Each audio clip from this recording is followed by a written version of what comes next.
Today, we have come together to celebrate a turning point in the lives of the remarkable group of people standing before me.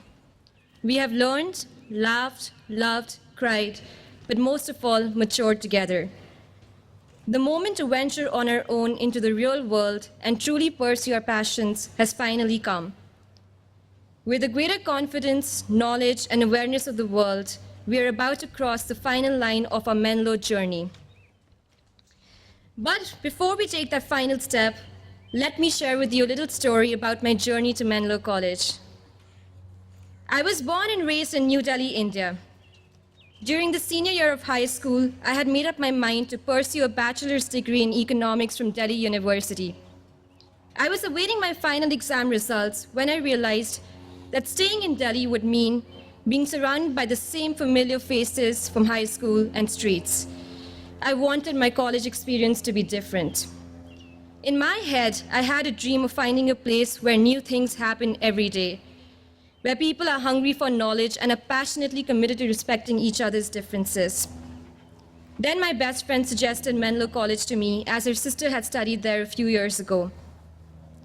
I decided to leave the comforts of my home and to study in the US, where people say dreams are made. Belonging to an overpopulated country and an equally big family, first arriving at Menlo was a pretty big shock for my mom and I. I vividly remember walking around the area with my mom and my mom asking me, "Where are all the people?" We were used to traffic-filled roads at even 4 in the morning in Delhi. Orientation was difficult for me and for her, and saying bye to her was even harder. It would not be wrong to say that my journey at Menlo had its share of downs. The first 6 months were a true test for me. I attended classes and managed to do well in them, but found it impossible to move on from my life in India. I spent all my time on Skype talking to family and friends back at home.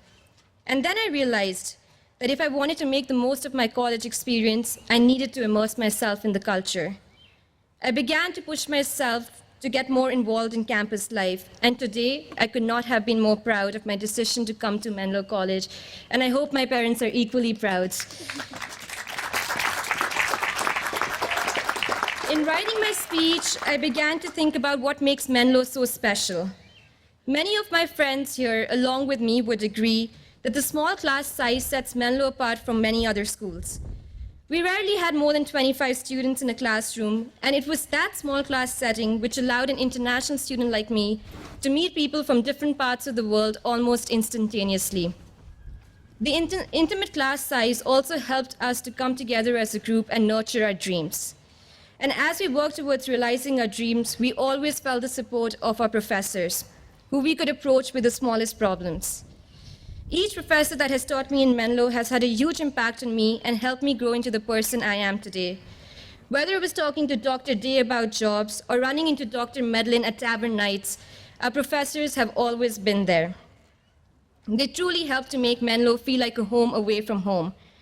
Therefore, on behalf of the graduating class, I would like to thank the faculty for their endless support and dedication. We are truly grateful.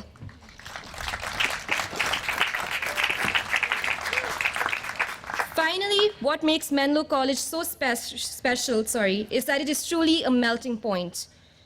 All the graduates know that in Menlo, team play and diversity rule the game. Both our classes and clubs, such as the International Club, are an evidence of this. We have students here that represent every nook and corner of the world, from China, Russia, India, to Norway, France, and Italy. Menlo has provided us with an invaluable mini United Nations experience, which will stay with us for years to come. At the very end, I would like to express gratitude to all the fellow graduates.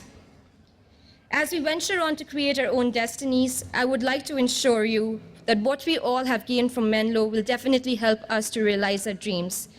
And remember, the future belongs to those who believe in the beauty of their dreams. Finally, a quote from Steve Jobs I found that captures our next step in the chapter of life. Your work is going to fill a large part of your life, and the only way to be truly satisfied is to do what you believe is great work.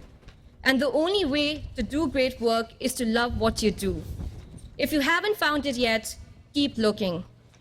Your time is limited, so don't waste it living someone else's life. Congratulations and goodbye.